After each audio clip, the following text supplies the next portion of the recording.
The disciples came to Jesus and asked a bold question, "Why speakest thou unto them in parables?" Matthew 13:10. And Jesus answered them plainly, "Because they seeing see not, and hearing they hear not, neither do they understand." Matthew 13:13. Let that sink in. Jesus isn't hiding the truth from people. He's revealing it in a way that only open hearts can recognize. This wasn't about intellect. It was about intention. What if the condition of your heart determines what you can even hear from God? What if spiritual truth isn't withheld by Him, but filtered by you? That's what Matthew 13 reveals. Jesus is showing us that spiritual understanding requires more than ears. It takes a willing heart.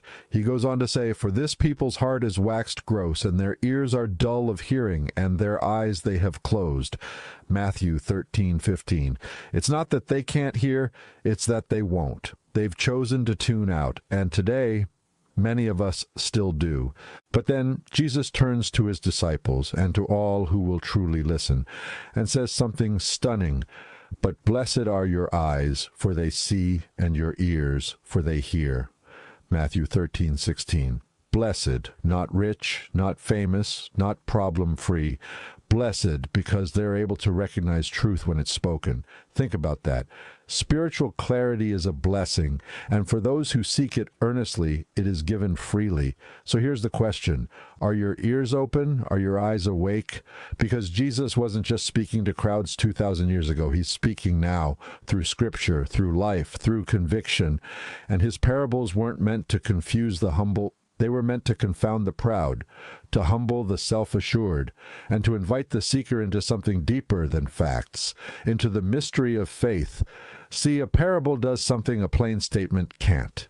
It bypasses defenses, it plants a seed, and only the fertile heart will let it grow. Jesus said, Matthew 13:3, "A sower went forth to sow." That wasn't just a nice farming metaphor. It was a picture of how God works in your life. He sows truth, but whether that truth changes you depends on where it lands. A hard path, shallow soil, choked by thorns, or a heart that's been broken open and made ready to receive. So what kind of soil are you right now? You may be young and searching. You may be older, stuck in a routine. You may know the Bible backward and forward, or you may not know what you believe at all. But this is your moment to ask, have I stopped being surprised by God? Have I closed my ears to what he's trying to say simply because it didn't come the way I expected? Jesus' parables invite us to go deeper, to lean in, to listen with more than our ears. So here's your invitation. This week, when you hear something from Scripture, don't just analyze it. Let it land. Ask, what part of me doesn't want to hear this? And then ask God to break through that soil. Because when you open your ears, your eyes, and your heart, you won't just understand Jesus' parables. You'll begin to live them.